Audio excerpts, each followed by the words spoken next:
You have to record. You have to hit the record if you're going to record. Here we go. Should be interesting. Are you just trying to navigate adulthood in a world that still expects you to have it all figured out? Welcome to This is 50 with your host, Travis Holmes. Well, this week was a test of my endurance. This week proved that I have no life. This week has proven that under immense pressure and situations, I've handled myself very well. I've handled myself in great regards and respect to the economy, to the human race, to all the stuff.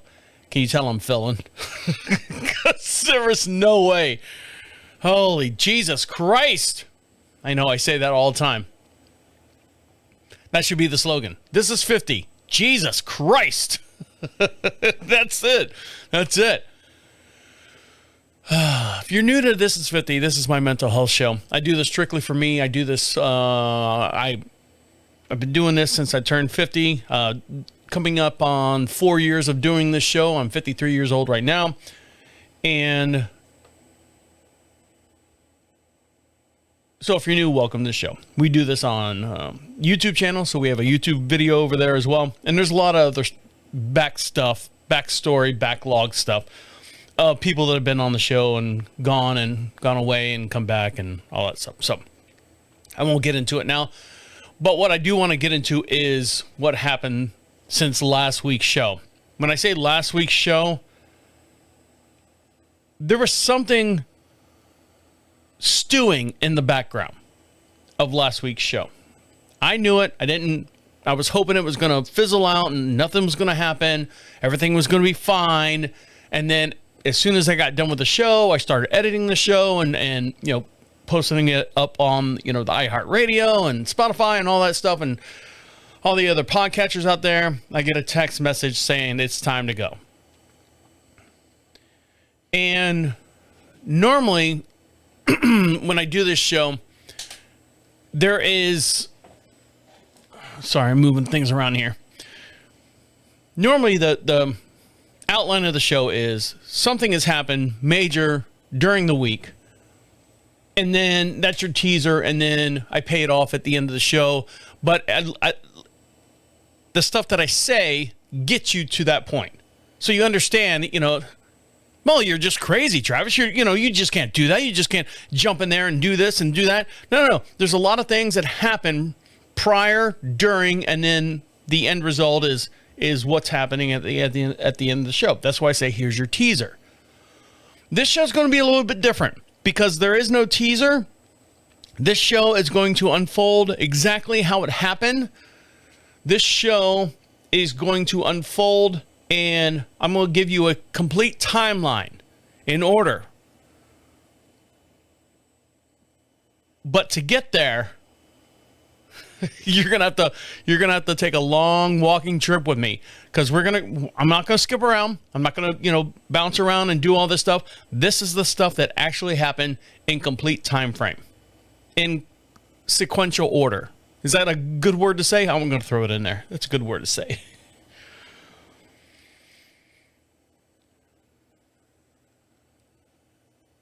And during this show, you're gonna realize, well, at the end of the show, there's your teaser, that I literally have like no life outside of doing the show and entertaining you guys and so on and so forth. So let's get on with the show. What happened, Trav? What happened last week after you got off the air? What happened at 3:15 last Monday? Well, as you guys know, we broadcast every Monday at 1 p.m. Eastern Standard Time, just outside of Charlotte, North Carolina, a little town called Marshville. Told you we've been doing this show for 4 years now. This is my mental health release. I do this to get a lot of things off my chest because I don't have a lot of outside communication with the world. And when I say that, it's not like I've got friends living on every corner. We're out in the middle of nowhere. So I need people to talk to. One of the people that I talk to all the time is my wife. I talk to her about things and stuff, and I explained that last week, but this week she's gone. She left Friday around the Friday prior, the show, around, I think, 3 o'clock, 4 o'clock in the afternoon. She's flying to Germany. See you later. She's flying to Germany with 8 of her best friends, and they're going to be gone for 10 plus days. And so it leaves me here with my dad. Sorry, I'm trying to scramble to make sure I get the timeline right. Now, before she leaves, she's trying to explain to me, hey, there's a 6-hour time difference between you and I, in Germany and here in North Carolina. She said basically when it's, how did she explain it to me? She said when it's 3 o'clock here in North Carolina, 3 a.m. or p.m. doesn't matter. It's going to be 9 o'clock there. Okay? The reason why I tell you that is because I normally go to bed here in North Carolina around 8:30, 9 o'clock. So that means it's 3 o'clock in the morning their time, the next day already. And then when she gets up, let's say 6, 7 o'clock in the morning there, it's 1 o'clock in the morning here. You see where I'm going with this. There's a 6-hour time change. There's a big shift and stuff. So for the first 2 days of her being over in Germany, she left on Friday. She got there Saturday at like, again, I don't know what, I don't comprehend how she left here at 4 o'clock and got there at, 12 hours later, but it's still 3 o'clock in the afternoon over there. It's just 12 hours, anyways. I know, I'm digressing. I'm trying to put the pieces together. So she texted, hey, I landed. And I'm like, okay, great. Everything's good. And, yes, everything's good. I said, okay, great. I'll talk to you in the morning. I go to bed, wake up. It's 7 o'clock here. So it's 3 o'clock in the afternoon there, or 2 o'clock or 1 o'clock in the afternoon over there. And I wake up, and so she now knows that when it's 1 o'clock their time, that it's the time I'm waking up here. So she texts me, 1 o'clock in the afternoon there. She's like going, good morning, good morning. I'm like going, hey, good morning. How did everything go? And we're texting back and forth. And then she calls. She's like, oh my God, the flight. And she told me about the flight. And we're talking back and forth on the phone. And I'm like going, babe, that's great. I'm glad you landed. Everything's good. I said, don't worry about me. Go have a good time. So then they wind down over in Germany. They're winding down for the night. And it's only like 3 o'clock in the afternoon here. And she's like, hey, I'm getting ready to go to bed. Good night. Hugs and kisses. I love you too. Have a good time. I hope you have, whatever. And I'm like, at the point, we did this for 2 days. I'm like going, babe, I said, you don't have to text me and call me when you wake up, when you go to bed. Just text me throughout your trip. Don't worry about me. It's you and your girlfriend. You're out there doing sightseeing stuff. You're out there they're doing horse clinics and stuff. It's always about horses and everything. Just don't worry about me. If you want to call me, fine. If you want to text me, if you want to do that, when you have time, don't think that you're on a time schedule that you need to respond and report back to me like we do here at home because of the time difference. And she's like, oh, yeah, I know, but it's kind of hard to get out of the habit and everything. I say, I understand it's hard to get out of the habit. I understand that.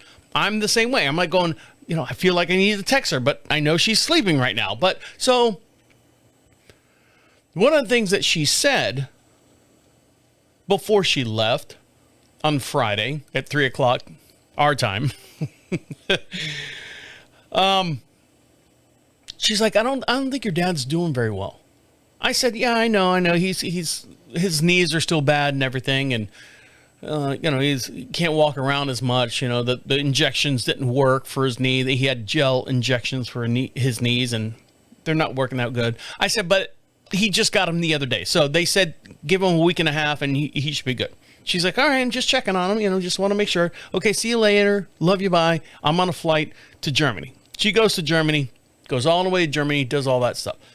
The whole entire weekend, it's just me and my dad. You okay? I can't walk. All right, Dad, well, you got these injections. Do you want to talk to anyone? You want to do anything? I don't know. I'm so tired, Travis. I'm so tired. Okay, Dad, do you need to sit down? Can I get you anything? I'm not going to be your servant. That's one thing I told him. I said, I'm not going to be your servant. If you need something, you can't get it, you don't need it. All right, well, all right. And I hate to be a bitch or a pain in the ass or an asshole. Let's put asshole in there. That works too. All of his frozen food, because we can't afford or can't fit all the frozen food between what we actually have as far as actual meat products and everything in our household freezer to support his 15 to 18 packages of frozen meals that he gets. And I'm talking like Marie Callender's and Stouffer's Choice. So he has a refrigerator out there in the garage. He goes out there, grabs his frozen meals, brings them back inside, and that's even a hassle because it's 7 steps down, a landing, and then 2 more steps down into the garage, and then he's got to repeat that to come back inside. And his knees aren't working. He's like, hey, if you go out there, can you grab me a literally, conversation we had. Can you grab me one of my teas, a beer, a Coke Zero, and 2 of my frozen dinners and a frozen breakfast meal too? Yeah, all right, Dad, fine. I'm not going to be back inside for a while. Do you need them right away? No, just when you come back inside, just bring them back in. So, of course, I've got the house to myself, doing things around the house or doing things outside of the house on the property here. And so I bring everything in the house at the end of the night. I bring it in and I'm like going, here, it's on the counter. Do I have to put it in the freezer? Do I need to cook it for you? I don't know. I'm at this point, I'm just like, all right, Dad, whatever. So I'm putting it in the freezer, cramming it in there. Saturday, Sunday goes by fine. I do last week's show. Where am I at on time? I know this, I don't want to hold you up. All right, so I'm going to take a quick little break. Because when I finished last week's show is when all shit went sideways. So stick around, I'll be right back. I ripped my fucking thumbnail off. Well, not the whole thing. Just a piece of it. If you're watching us here on the YouTube channel, and for every podcast we have a matching video over on our YouTube channel. You can see everything in real time as we're talking about it here. I got like 15 cameras around me, so as I move around and figure out what camera that I'm supposed to be on, there it is. See that? And all the way back past the cuticle, just a small portion of it. I bought a new ankle support that's got like Velcro and stuff on it. So to pull it tight, pull one side and you strap the other side on with Velcro and whatever. I did something and it ripped off half my thumbnail. So I've been dealing with this it's like a paper cut. You're like going, I got a paper cut. Really? Where's it at? Oh, it's right here. And you're rubbing, you're like going, well, it kind of hurts. And then all of a sudden you're like going, well, it kind of feels good. I'm alive. No wonder why people sit there and closetly cut themselves, with sharp scissors and stuff and not let anyone know about it. Feels good. So my wife and I, this is like literally the first time we have been apart for this long. Let me specify this. This is the first time we've been apart this long for this length of time, this far apart from each other.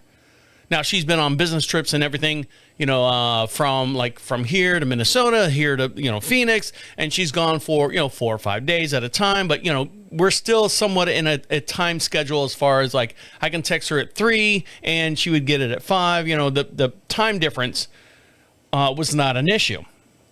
Here, now that she's in Germany, it's an issue.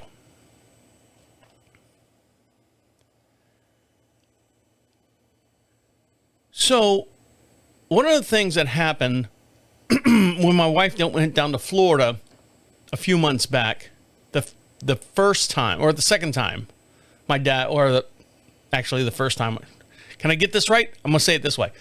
The first time my dad went into the emergency room, she was leaving. She's like, I feel bad. I'm leaving you with your dad in the emergency room. I'm like going, it was like for 4 days. I'm like going, oh, he'll be fine. He'll be fine. And then he comes out and everything's fine. But she felt bad, like internally felt bad. She's like, I felt bad leaving you in that situation. I don't want that to happen again. I said, babe, everything will be fine. He's good. As long as I get him his tea, his beer, his Diet Coke, and whatever frozen drinks or frozen meals that he has, he'll be fine. He's not going to do anything here on the property. His knees aren't bad, or his knees are bad and they're not doing good. I'll take care of it. Don't worry about it. Don't worry about a thing. Enjoy your friendship with all your friends. So 11 o'clock on Monday, prior to last week's show starting, he sends me a text message. I'm not feeling good. So I go down from the studio here on the property. I go down there and I talk to him. What's wrong? What do you mean you don't feel well? Trav, I got a shortness of breath. My chest is hurting. I'm like going, okay, is there pills that you can take? Yeah, there's pills, water pills. I just, he's coughing and whatever. I go, do we need to do anything? Do we need to go anywhere? He's like, no, I don't want to go anywhere. All right, then take your pills, see how they react, and then we'll go from there. I do the show last week, start editing the show. My dad goes, I've called the nurse, because we have an in-home nurse that checks on him once a week or something like that. I don't know what program it is. I called Tiffany. She told me to go to the emergency room. Okay. Are you going? Oh, I don't know. What are you doing? I said, Dad, I'm working. I'm up here in the studio working. This is where I look like the bad guy. Well, I guess I could drive myself up there. I said, is it an emergency? Are you dying? Are you laying on the floor? Is anything wrong with you? I mean, outside of you can't breathe or anything, because you always do this all the time. I got a shortness of breath. Did you walk around the house too fast? Is there something? What's your blood pressure? He's got all the stuff in his room. What's this number? What's that number? Trav, I'm going to the hospital. I said, are you driving? Well, if you're not doing anything. And as soon as I said that, I'm like going, here we go. This is the guilt trip. This is my mom's, whatever my mom's instilled in him, now coming out on me now again. Dad, I'll be right down. So I go inside and he's already dressed. He's showered. He already knew this was coming. So at 3:15, I go downstairs. He's already decked out in his quote unquote traveling clothes. And he's sitting on thing. I'm like, all right, we're taking your car because there's no way you're going to get up on my truck, my Chevy Silverado 2500 series High Country. You're not getting up in that. We're going to take your little Ford EcoSport, and I'm driving. So he gets in the car. We take off. Boom. 22 miles to go to the emergency room. And all the way there, I blast the heat or blast the AC. Dad, you doing all right? AC feels good. I think I'm feeling better. Do you want to turn around? No, we should go. We should go to the emergency room. And then he's like, don't forget my life insurance, my health insurance is all in a metal box in the side of the room. And he's giving me all this information. So here in my mind, I'm like going, this is it. This is the end. This is the end. My only friend. Not really. He's dying. He thinks he's dying. So we get up to the emergency room. And the emergency room that we have here in our small little town, I have to go to the next town over, which is Monroe, North Carolina. And they have one of those like circle driveways where you can just kind of, pull in, push someone out. You've seen them in the movies and then drive off, right? So we pull up. Before we get there, I'm like, I said, Dad, do they know we're coming? Did Tiffany, the nurse, let them know that, hey, can they have a room for you and stuff? Yeah, she told them they were expecting me. I don't know if I'm going to get a room right away, but they're looking for my name to come across the whatever. So we pull up in the circle lane of the emergency room drop off. I pull up right up by the sidewalk. And there's people standing out there smoking, it's pretty laid back. And there's like a guy out there with an IV and he's sitting in a wheelchair and he's got oxygen on him or something like that. So I pull up and I jump out and run around and I said, Dad, do you need a wheelchair? Can you walk inside? And he goes, nah, I need a wheelchair. So I go inside and I'm like there's one security checkpoint. Not a whole lot of people. There's like maybe 3 people in line. I kind of stuck my head around it. This is how secure they are. Stuck my head around. I said, can I get a wheelchair or something out here for my dad?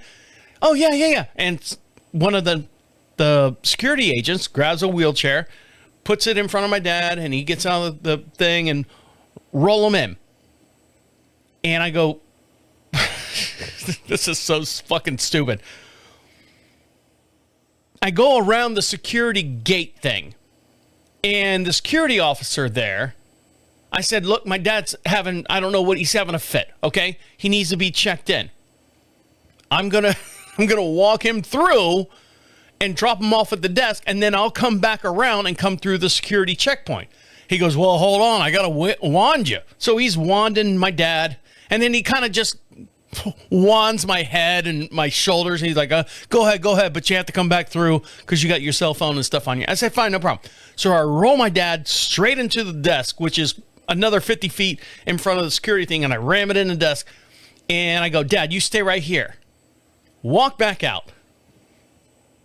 I'm already in the hospital. Walk back out to get in the security line. Now, here's the thing. Listen to me on this. There are 2 backwoods redneck guys, skinny. Like they have a tapeworm. They can eat all they want, but they have a tapeworm. And they're probably mid-60s, if not pushing late 60s.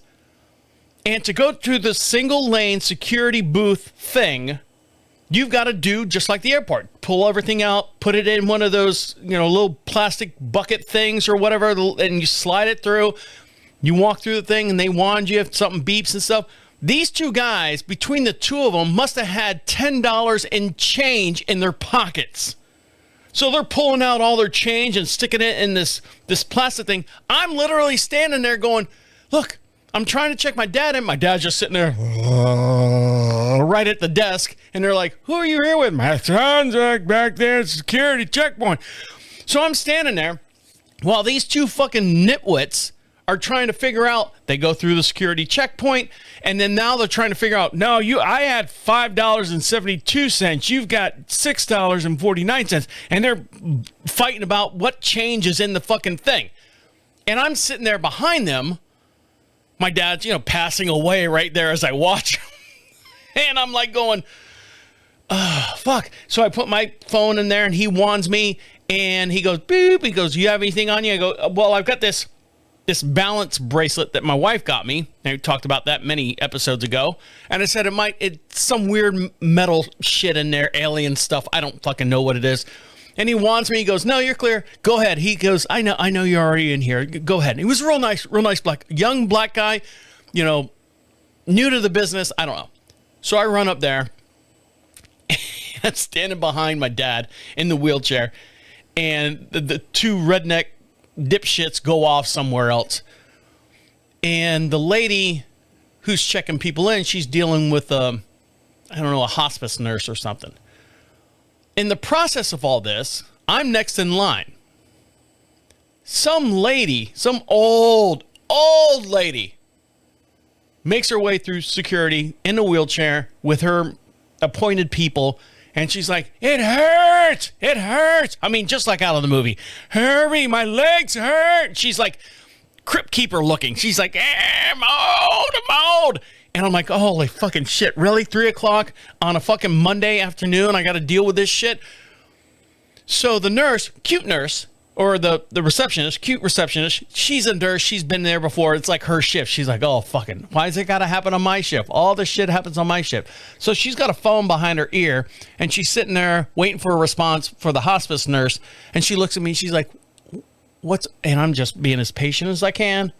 Just sitting there going, And she goes, what's the patient's name? And I told him the name. And she's like going, in your name and this and that. She's like, all right, hold on one sec. We'll have someone here in just one sec. I said, thank you very much. I appreciate it. Meanwhile, my dad's sitting there and he's like, who the fuck's yelling and shit? Who's fucking legs?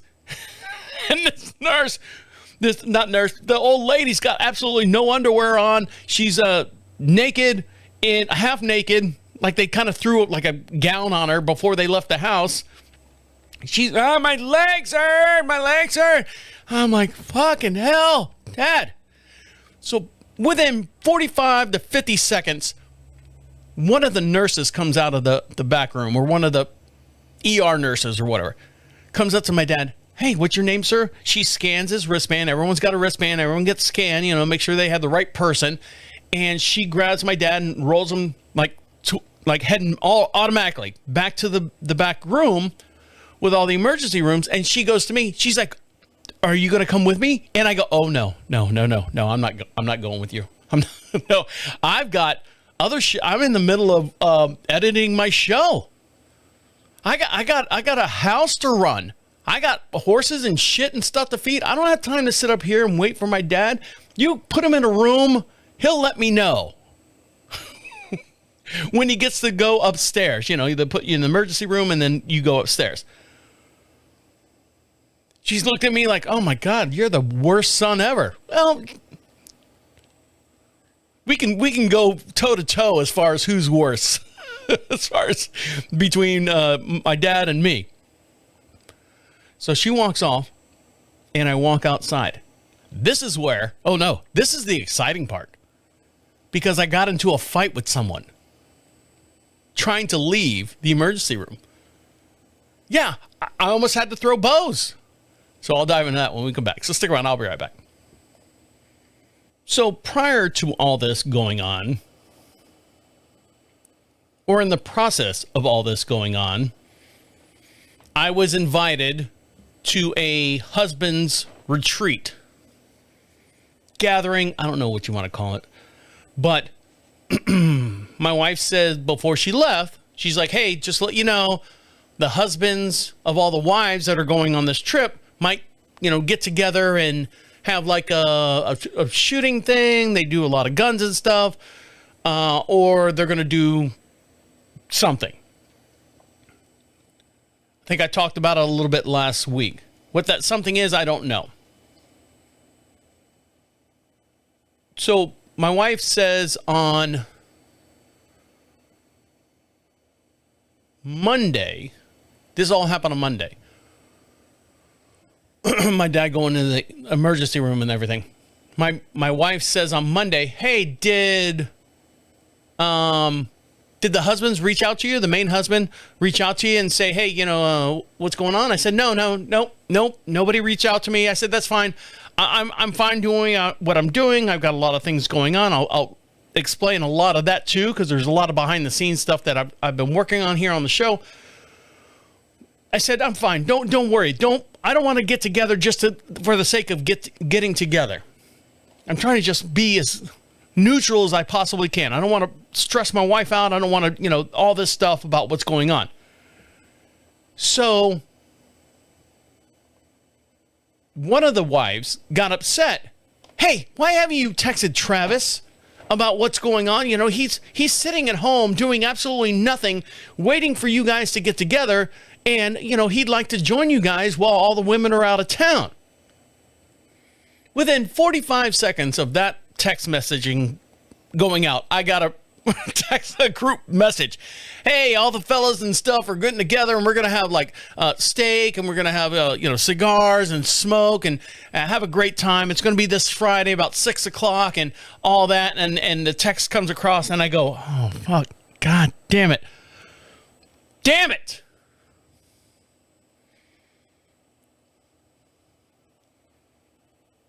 That's what I was talking about, the steak dinner. But at the time that was going on, I couldn't let anyone know that my dad was sitting in a fucking emergency room hooked up to IV and, heart monitors and breath analyzers and all that stuff, because I didn't want my wife to worry about anything that was going on here at the house. I didn't want anyone worrying about what was going on here at the house. So I'm like, and like my wife said, oh, babe, you need to have some friends, meld in and stuff. Babe, you have no idea, but everything, no, I'm fine. So I dropped my dad off at the emergency room.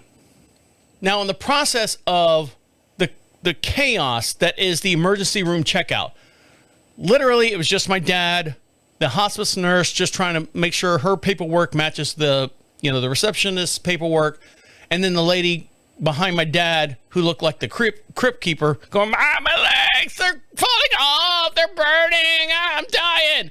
Meanwhile, my dad's just sitting there. Someone comes in the emergency, the sliding doors. Someone comes in and goes, hey, whose red car is this out here? And I look and I go, I said, that's mine. Security officer goes, it's that gentleman's right there. Well, it's in the middle, it's blocking traffic. And I'm like going, what do you mean blocking traffic? I told the security guy, I said, look, my dad's getting ready to go back. Can you just handle that for me, brother man? He goes, yeah, no problem, man. Sure, I got you. He goes out and I can hear him say, he'll be out in 2 minutes. He's checking his dad into the emergency room. Can you just bear with this for just 1 second? I hear him say that to the guy out in the parking lot, or the people out in the parking lot, or in the circle driveway. My dad goes back. Lady goes, are you going back out or going with him? I said, nope, I got shit to do. I walk outside and I tell the security guy, hey, man, I appreciate it, man. Thank you very much. A lot of people, when they do nice stuff for you, I feel that we don't literally look them in the eyes and say, I appreciate you, what you did. You didn't have to do that. You could have been an asshole. You could have been this. You could have been that way. I realize and respect when someone goes, hey, he's trying to handle a situation. I'm running buffer on him. Thank you and I go, thank you very much, man. I'm moving it right now. So here we go. So I get in my dad's EcoSport. Do you know what an EcoSport is? It's a 3-cylinder compact car. The driveway, the circle driveway for a emergency room drop-off is wide enough to fit a huge EMT ambulance. You've seen them. Van in the front, box truck on the back. It'll hold a 26-foot fucking roundabout. My dad's car, which is not in the middle of the road, mind you. Even if it was in the middle of the road, you could drive by. It's so small. It'd be like a reflector in the middle of the road. You know what I mean? You can drive on either side. I'm pulled up as close to the sidewalk as I possibly can because, like I said, there was people out there fucking smoking and breathing oxygen without running them over. You had the whole left side of this freaking circle driveway. These two guys are like going, hey, why don't you park in the fucking center of the aisle next time? And he's sitting in front of me. It looks like they've pulled in and backed their car in to pick up whoever. And I look and I go, first of all, it's a 2002 Buick Riviera. Been sitting under a tree for any length of time. There's mold and shit on it. They don't take care of it. If you live in North Carolina, you live in these backwood countries, you know that's grandma's car. That's not your car. That's grandma's car. It don't go anywhere. So there's mold and shit all over the top of the goddamn car. These two guys, one gets in the passenger seat. The other one, who's mouthing off to me, gets in the driver's seat. Why don't you park in the center of the goddamn lane?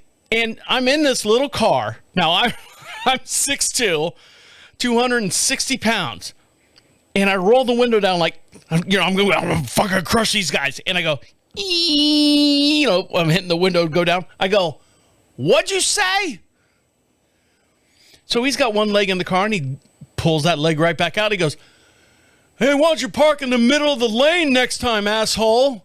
And I roll my window down and I open up the door all the way and I go, I got your asshole right here. Well, fucking shit. I said, fucking shit, I'll fuck you up and we're yelling back and forth. Meanwhile, now the security guy, the real nice security guy that was watching me take care of, watching over me, comes out and he goes, hey, man, get in your car. He's talking to the two dumbass hillbillies. Get in your car, man. Hey, fuck you. I go, I'll fuck you up. I'll fuck you and shit and fuck all this other, macho stuff. Oh, I said everything. There's no like, oh, man, I should have said this. Oh, I should have said that. And then I got a good look at him as he gets in this fucking 2002 with moss-covered Buick Riviera, and he pulls off gray smoke coming out of the back. It's got an engine leak somewhere.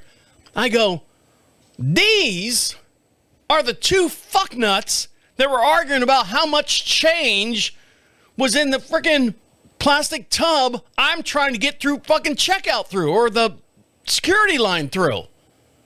These two guys are, hey, don't you owe me $1 or something? And they're fucking fumbling around with the change, and I'm trying to get through the security line, but because these two guys were fucking around and threw all their change in one bin like a fucking Coinstar, and go through security, and then they're trying to, oh no, I don't want your pennies, man. Keep your pennies in there. And they're arguing back and forth. I'm trying to get through security because my dad's dying. He's fading there. So they drive off, and of course, there's only one entrance, one exit out of this hospital. It's not Grand Central Station or anything like that. There's only one way in, one way out. So I'm following them on the way out. Hope, pray to God they don't live in the same neighborhood or whatever close by. So they go off and they go, actually, I think to Pageland, which, thank God, that's the other direction.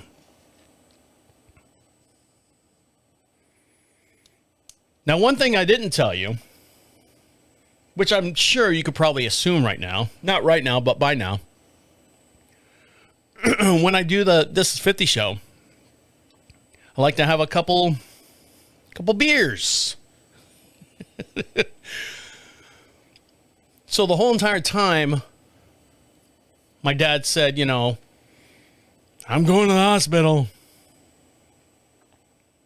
I start at noon. 3:15 is when he texts me. Oh, yeah. I had a couple. I told my dad, Dad, I've been drinking beer since noon. Well, I don't want you to. Dad, there's no one going to stop us. Ain't no stopping us. Gotta get you to the emergency room. And I drove all the way there. Went through all this stuff. As cool as a fucking cucumber. And then, once my dad, I knew I was released. My dad was released from me. He was in their care. And then I got into this. I got your fucking asshole right here, asshole. I think my buzz kicked back in a little bit. But I made it home. Everything's good. Everyone's good. Everyone's home. Or not everyone's home. My dad's in the hospital. I'm back home. And I'm back to working on the show. But there's a lot more. The story doesn't end there. Like I said, this is a timeline. Because don't forget, my wife's in Germany. Has no idea that any of this is going on.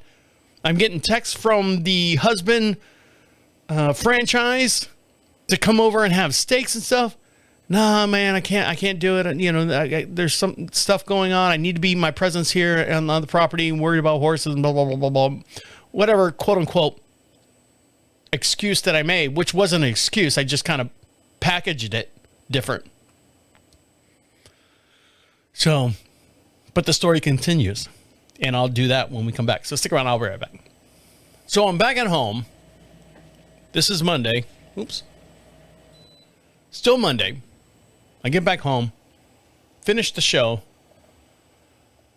I get a text from my wife saying, I'm going to bed. And it's like 3 o'clock in the afternoon for me, or 4 o'clock in the afternoon. Going to bed. Meanwhile, I'm like going, okay, sleep good. Because it's 10 o'clock there. I'm going through all this shit. She has no idea. Next morning, get up. I do my run. Still doing it.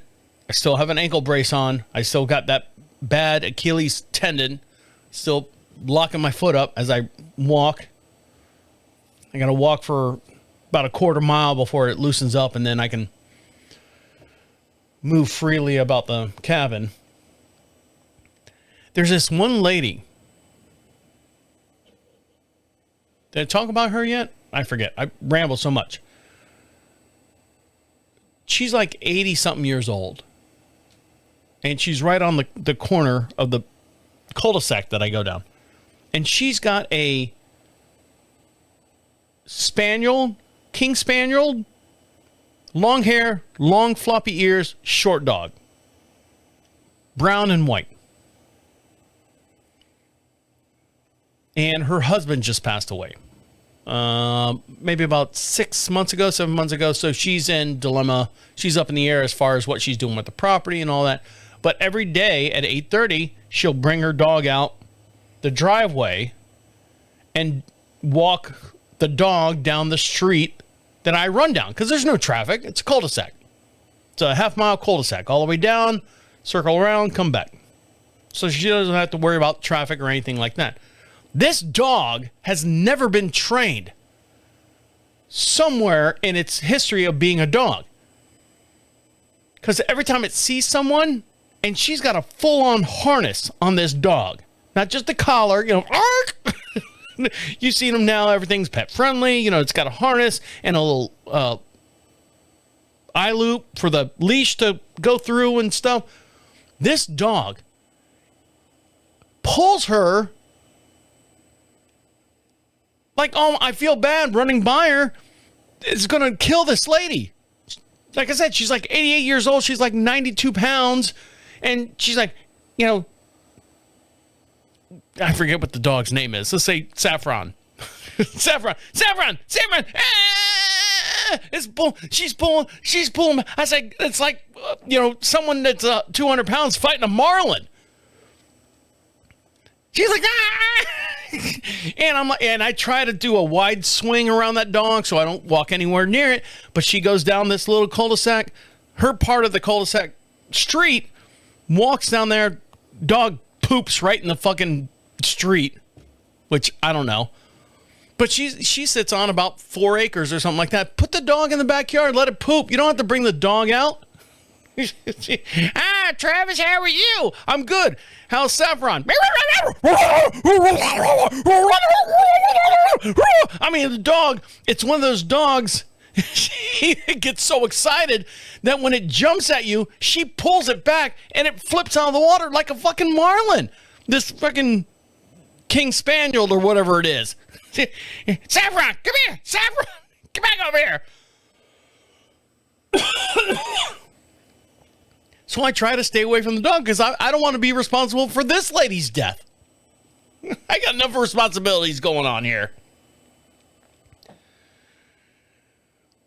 So I finished my run the next day, Tuesday.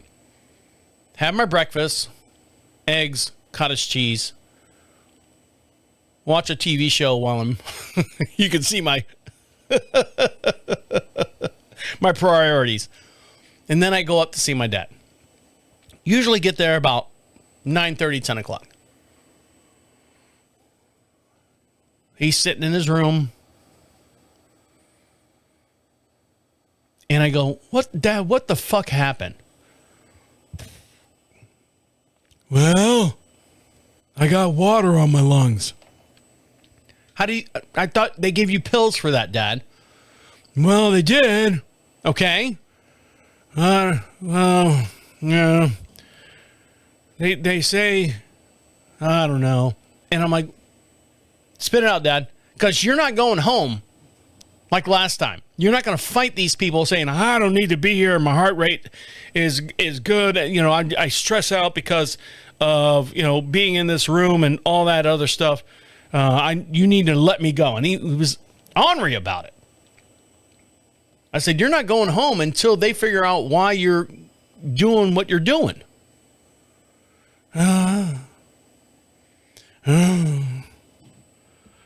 They say It's because it's too much sodium. All right? So, too much sodium.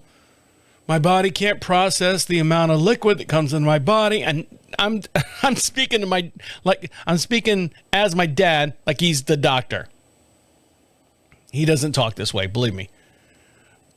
But I guess what happens is that your body cannot process, if you take in so much sodium at a certain age, that your body cannot process the liquids that you're putting in your body.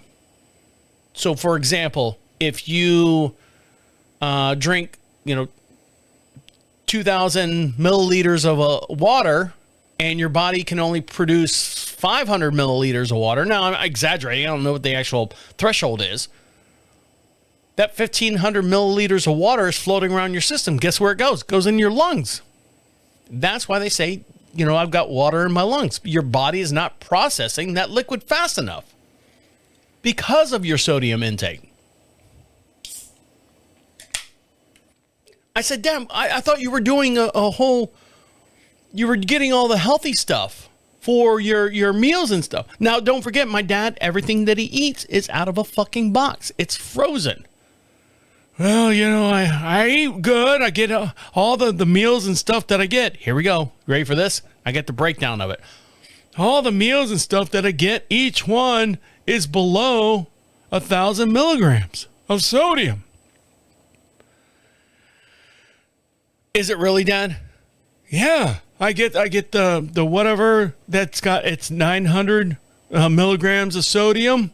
I said, okay, what else do you get? I get this, and that's about, I don't know, 300 milligrams. I said, okay, what else do you get? I get this and that, and I said, okay, Dad, don't fuck with me, all right? So I'm sitting in the hospital room. He's sitting in a chair. He doesn't lay in the bed. He's sitting in the chair, so he's upright, right? And they put that emergency pillow underneath your butt. If you get out of the chair, everything alarms and stuff.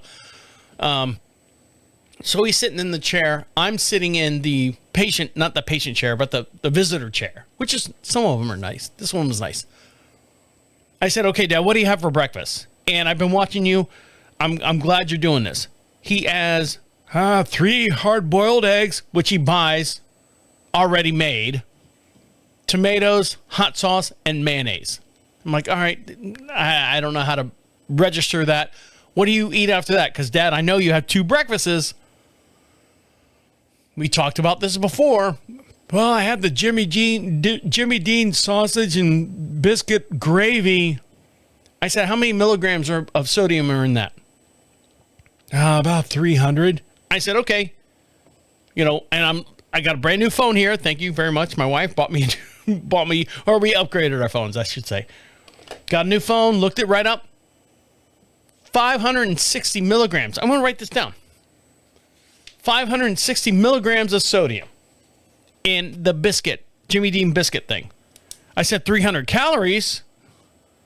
Well, that's about the same, isn't it? No, it's not, Dad. So what do you have for lunch? Well, I either have 2 hot dogs. Okay, 2 hot dogs. What, the Nathan's hot dogs that are in the refrigerator? Yeah. Or I have one of those frozen Bubba burgers. All right. 2 Nathan's hot dogs. 1 Nathan hot dog is 260 milligrams of sodium times 2. So that's over. I've already forgotten the math on that. Or you have one of the Bubba Burger hamburgers that has over 750 milligrams of sodium in it. So now, I'm going to put 750 on there just for purposes here. And what else? Well, I have a pickle with it. All right, there's another 400 milligrams of sodium. What do you have for dinner? Oh, I have one of those meals. All right, even if it's 999 milligrams of sodium, what else are you having? Well, I drink my tea. All right, one serving of tea. The tea that you get is 60 milligrams. How many of those do you have? About 6 a day. All right, so we're at 360. And beer, I don't know what beer is. Let's put 100, no, maybe 50 on there. And a Diet Coke, maybe 50 on that. I said, so Dad, you're already at, X amount of sodium. You've exceeded your sodium for the day. Well, then, I try to fight it off. In the morning, I drink a lot of water. He's got a big old 44-ounce jug thermos, almost like one of those. What are the big things? The Stanley cups? It's not a Stanley cup. He goes, I've got one of those, and I put Propel, the powder package. I put 2 of those in there for my fluid so I can pee everything out. You put 2 Propel powdered packets in your water? Each one of those is 300 milligrams of sodium, Dad. So that's 600 milligrams of sodium. I'm going to do the math right now. And for those watching this on the YouTube channel, you might have to suffer for a little bit. But for those listening to us on the YouTube or listening to us on the podcatchers, this will go by real fast. So 560. You're almost at 4,200 milligrams of sodium a day. Your body, the normal human body, my human body, no, normal or not, is supposed to only process 2,000 milligrams of sodium per day. You're at 4,200, if not more than that, per day at 80 years old. Your body cannot process the water that you're taking in because it's dealing with all the other crap that you're putting in your body. The best answer that he said to me was, Trav, no one ever told me about how sodium works and all that stuff and what I should be eating and all that and everything. And I go, again, back to my mom. My mom fed him magic plate. He'd sit down, magic plate, right in front of him all the time. He never learned how to cook, never learned what the balance is as far as what to eat and what not to eat and all this other stuff. And this is the result. She's killing him from the grave.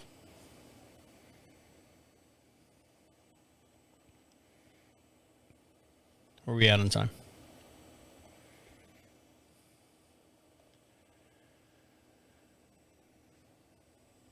So,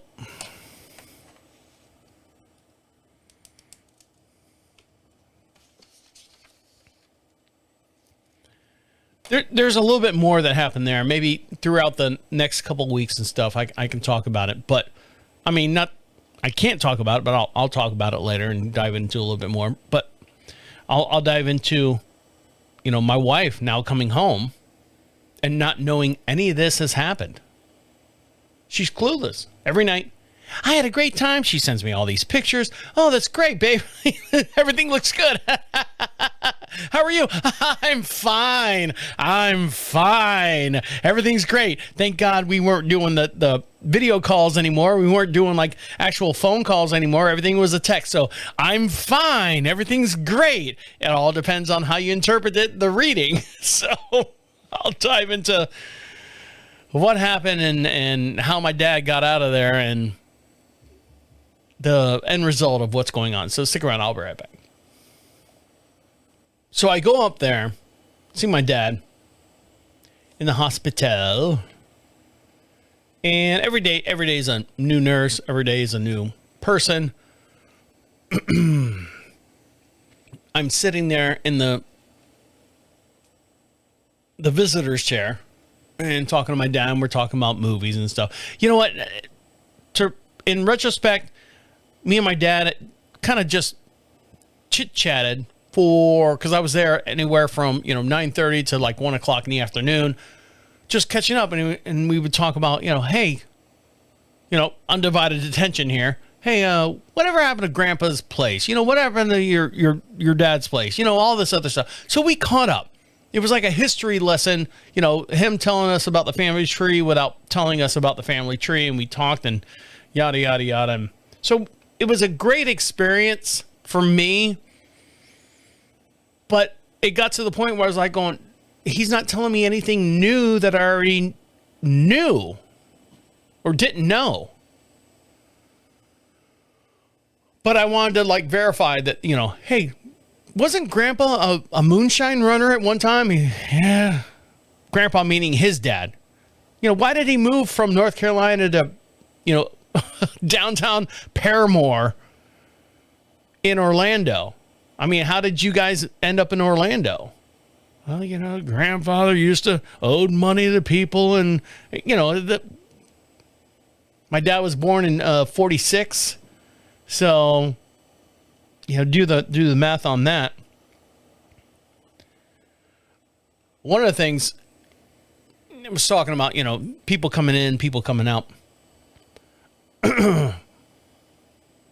My dad always comments on the nurses. I got a colored girl today. She's nice. She's good people. That's what he would say. Like, if he trusts them, she's good people. And then I knew it was a white nurse or a cute nurse because he would go, I got a new one today. Oh, she's cute. She's cute. I'm like, all right, Dad. And then, lunchtime would come around and that nurse would come in, and my dad's definition of cute is different than my definition of cute. I mean, different things. She was nice. She was an attractive girl. She was young. She was about maybe 5'9", long blonde hair, no makeup, but, didn't need makeup. One of those type girls. So she comes into the room. This is the first time she's seen me.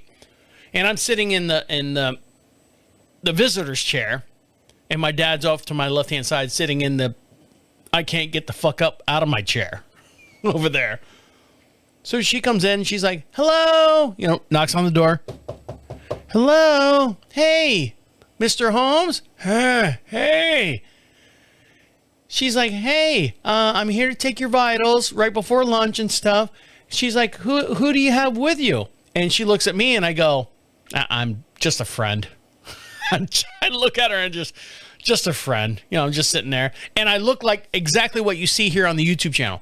Clean shaven. I got a hat on though. I had a small hat on, and I'm shorts and shirt or whatever, nice shirt. I'm not a riffraff. I don't have $11 and change in my pocket type deal. And she's like, oh, you're just a friend? Okay, is what she says. And my dad goes, that's my son over there. She goes, oh my God, really? And I go, yeah, it's my dad. And she goes, okay. Well, Mr. Holmes. And then she goes right up to my dad and does all this stuff. And I sat there and I go, what the fuck is happening right now? So she does my dad's stuff and she's like, okay, see you later. Okay, I'll see you later. And then walks out of the room. And, they sit in the hallway or do something. They got little cubby holes where they hide. And my dad goes, see, I told you she's cute. And I go, Dad, I'm not here for cuteness. I'm here to make sure you don't die. Or at least you die, I can witness it and sign off on the paperwork. So then a little bit while goes by and another nurse comes in and we talk and stuff. And, my dad has to go to the bathroom, so he helps her to the bathroom. I go, appreciate all that. All right, Dad, I'm leaving. See you later. End my shift. I got to go back to work. I got to do my stuff. As I'm leaving, the new nurse, who's a color gal, good people, she looks at me. She's like, hi, I'm his nurse. And I couldn't understand a single goddamn thing she said. She's like, who are you? Who are you? She sounded like Jar Jar Binks.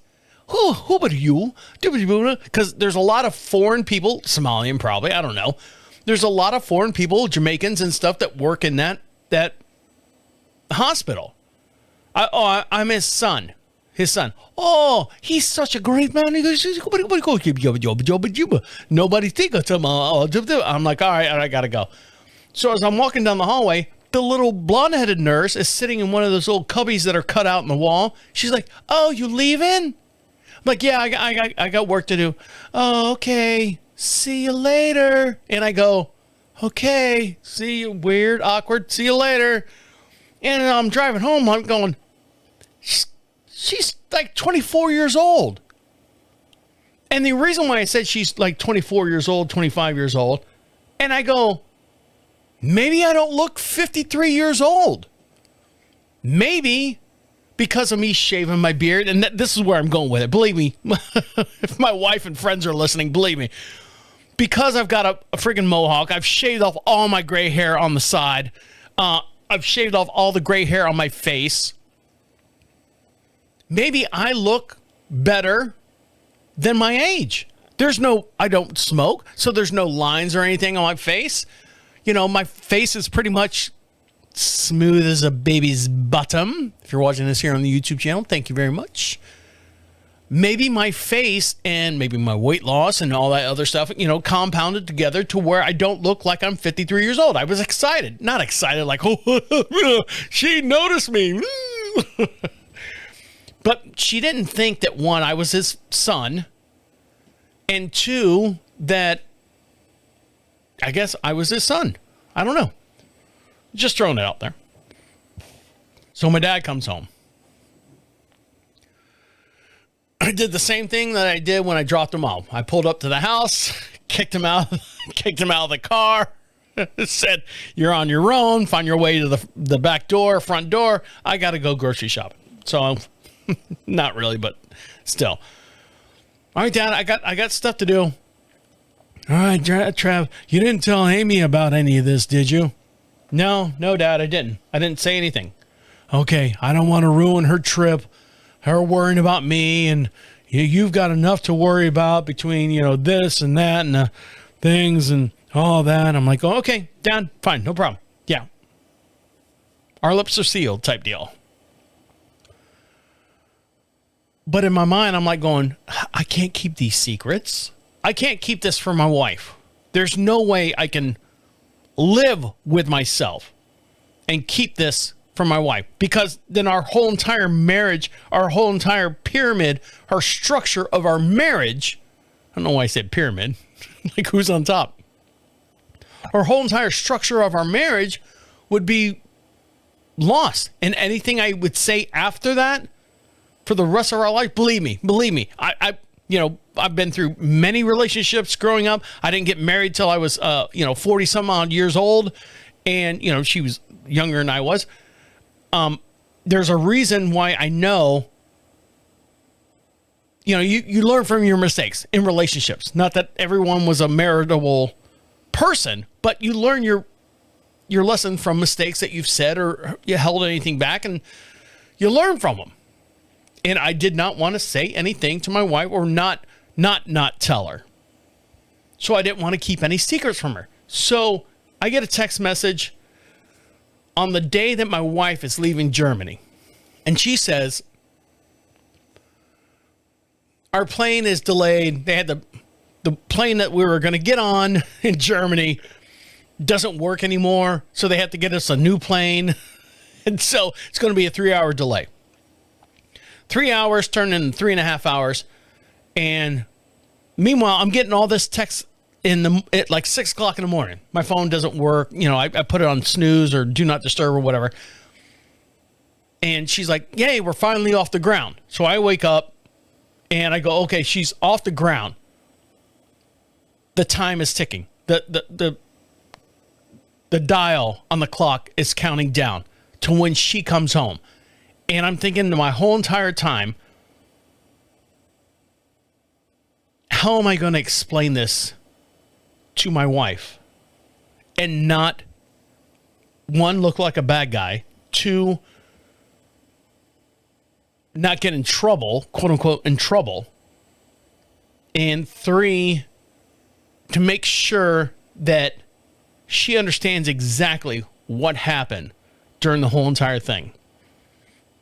And the reason why I say that is because the last time, you know, like I said, my dad went into the emergency room. She had to leave. She was panicked and stuff. She felt bad that I had to go deal with all my dad's stuff and the house stuff all at the same time and all this other stuff. She felt bad that I was in this tornado of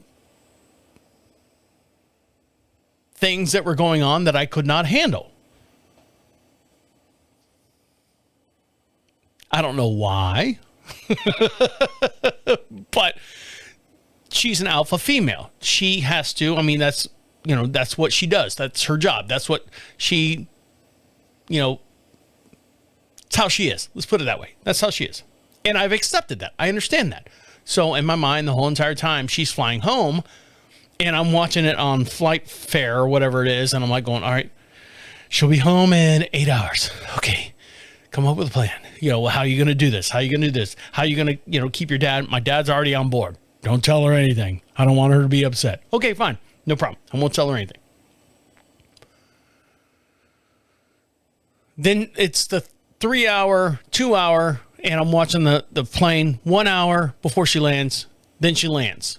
Now she's got to go through customs and everything. So I'm like going, okay, I got about an hour and a half before she gets home. And then she comes home. I'll tell you what happened when she got home. Okay? Bear with me. One more little segment. And it'll wrap everything up. Okay, so stick around. I'll be right back. Now, I don't want you to get me wrong, but I enjoyed the solitude of being at home and being alone in the house. But again, as I'm doing my runs and avoiding the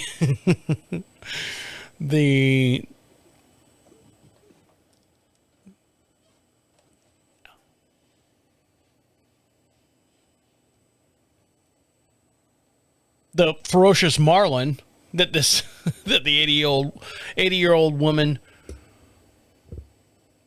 is trying to rank. Oh, Jesus Christ. Let me start that over. My brain is going 15 different directions. Hold on. Believe me, I don't feel bad about being alone, being in the house all by myself while my dad was away in the hospital. I enjoyed it. I'm an only child, so I'm used to being alone for any length of time or many lengths of time. I did reach out to our new neighbors, Nathan and Angie, and told them about what was going on. Because as you can probably assume that I couldn't talk to my wife about any of this stuff, what am I supposed to do? How was things going on? And what called it out, which is funny, is Angie. She caught me on the run and stuff, and she's like going, how you doing? How you doing? Your wife's out of town and stuff. How's everything going over at the house? And I go, well, my dad's, he's in the hospital. She's like, I fucking knew it. I knew it. I go, what do you mean you knew it? She's like going, your garage has been closed. Your dad's car hasn't been there. Your truck's still there. And you don't close your garage in the middle of the day, Travis. And I go, yeah, well, that's what's going on and stuff. My wife's out of town. And she's like going, oh, yeah, man, if you need anything, reach out to us. Nathan and I, we're not doing anything and blah, blah, blah, and all that stuff. So it's great to have good neighbors. So my wife lands. And I got to go through customs. I got to go through all this stuff, and I'll be home as soon as I can. And I'm like, okay, everything's great here. Everything's fine. And she gets through customs, and she gets in her car out of the parking lot and drives. She gets on, she landed at Charlotte Douglas. She gets in her car, starts driving home, and it's like 4 o'clock. 4:30 in the afternoon. I go, are you hungry or anything? Do you need to stop and get something to eat after that big long flight? And she's like, oh, no. I ate like 3 times. I had, because they went first class. She's like, I had beef Wellingtons. I had, scallops and crawfish. I don't know. I'm making shit up. I'm trying to sound fancy with all the stuff. I had a bologna de jaune, and for dessert, we actually had a chocolate beefcake with crème doo sauce. She's like, no, it sounds bad, but it's really good. And I'm like, okay. So she gets home. It's about an hour drive from Charlotte Douglas to our house. She gets home, and I said, I can't wait as she's coming home. I'm like, I can't wait to hear all your stories and all that stuff. She's like, I got you so many things, Travis. It's so cool. I got all these things, neat things from Germany, and I'll tell you everything. I said, okay. So she comes home. I help her bring in all the luggage and everything, and she's like, I miss you. I miss you. I miss you. I'm like, babe, I miss God. You do not know. You have no idea how much I missed you.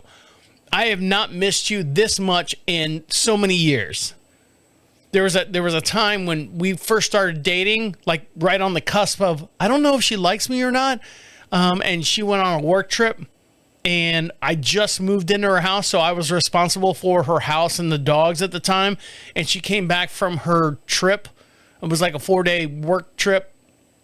And I'm like going, oh my God, I'm so glad you're home. We did, what people do when they miss each other for a long time. I haven't felt that experience for many. I mean, I feel it all the time. Come on, Jesus Christ. But it kind of reminded me of that time when she kind of left me to take care of everything. I don't know. I'm digressing here. But she got home, and I was so worried about how I was going to frame this to tell the story to her.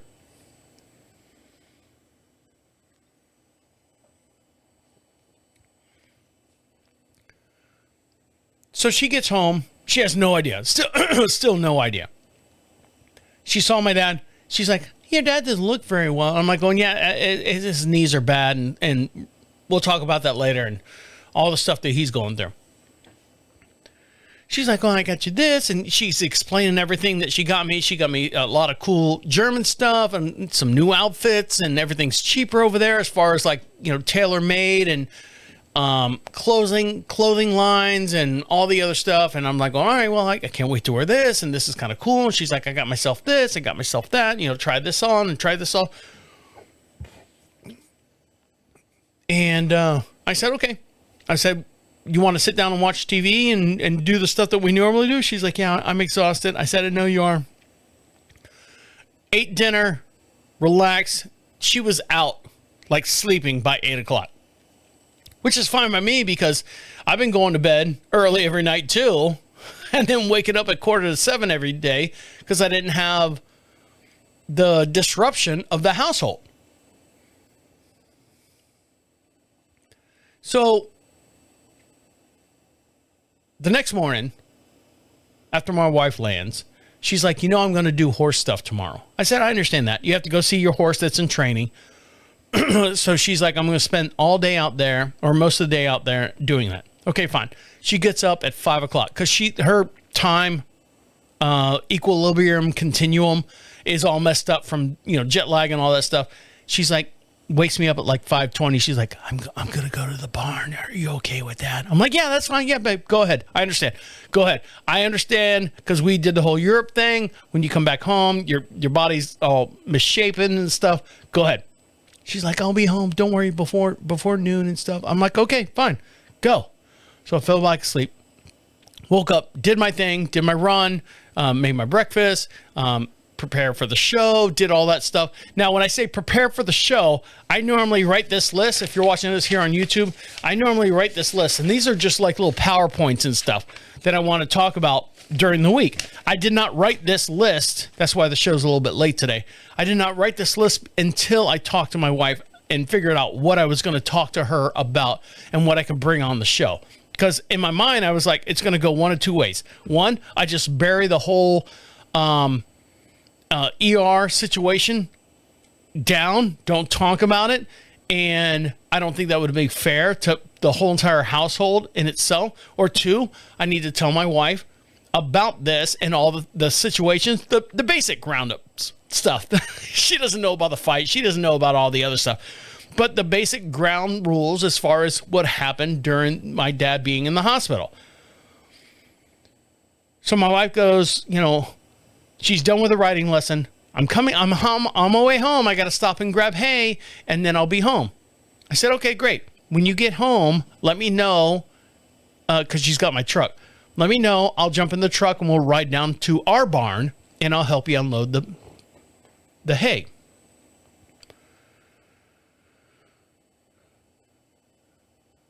So we go down to the barn, and she's like, how was your day and everything like that? I mean, she's still on that German high, from her trip and stuff. And did you have a good ride? All that stuff.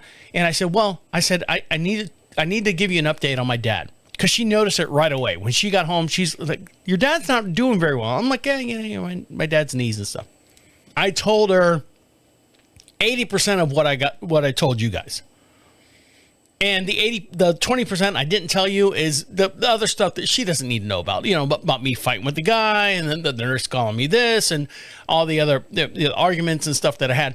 She just needs the basics, the facts. Give me the facts, man.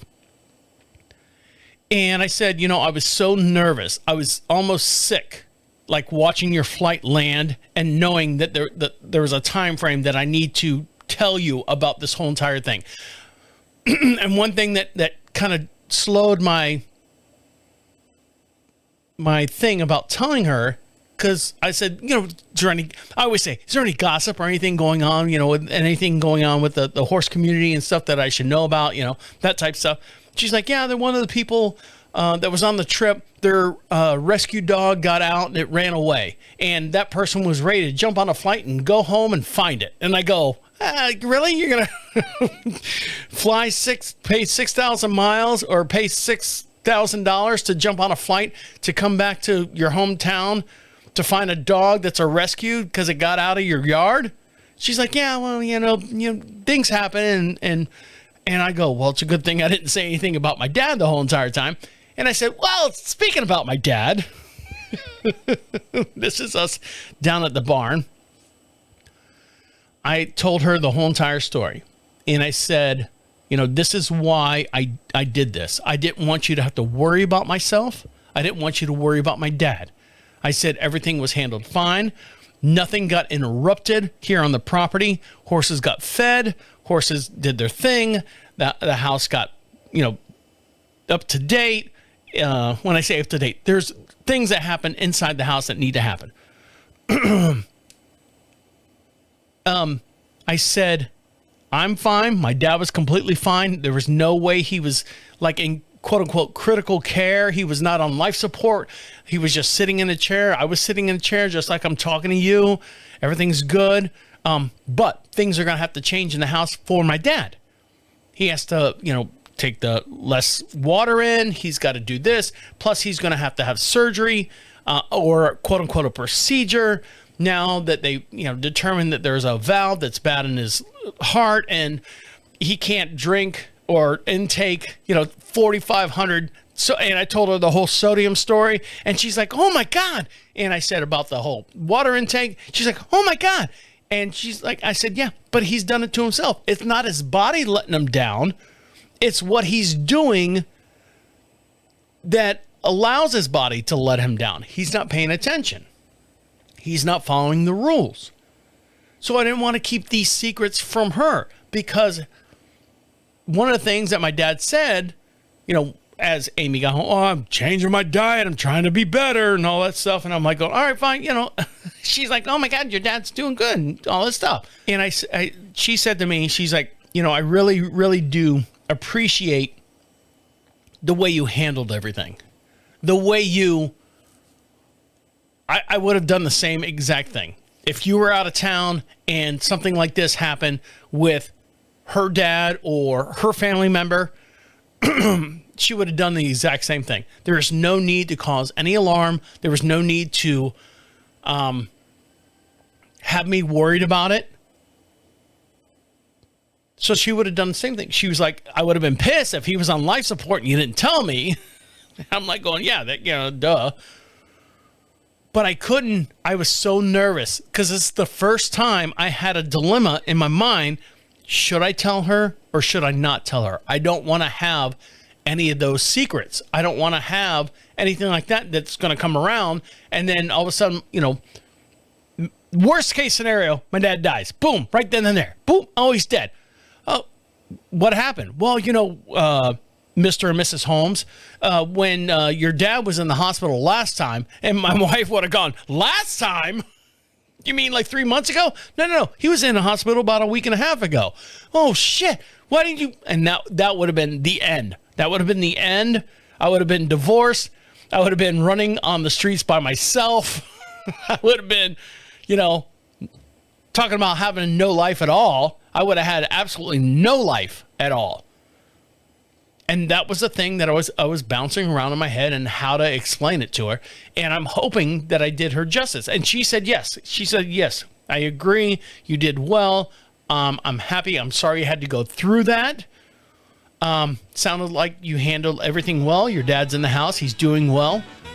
And then I told her about the procedure and stuff. She's like, well, how's he going to get there? I go, well, we'll cross that bridge when it comes around. We got 2 weeks to figure that out.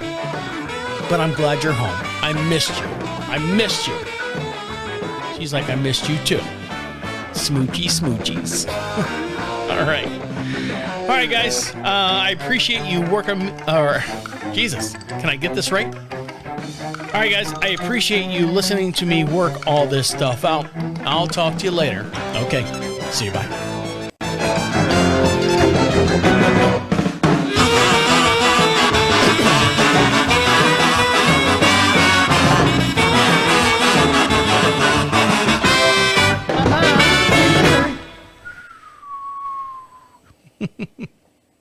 Bye. Take care.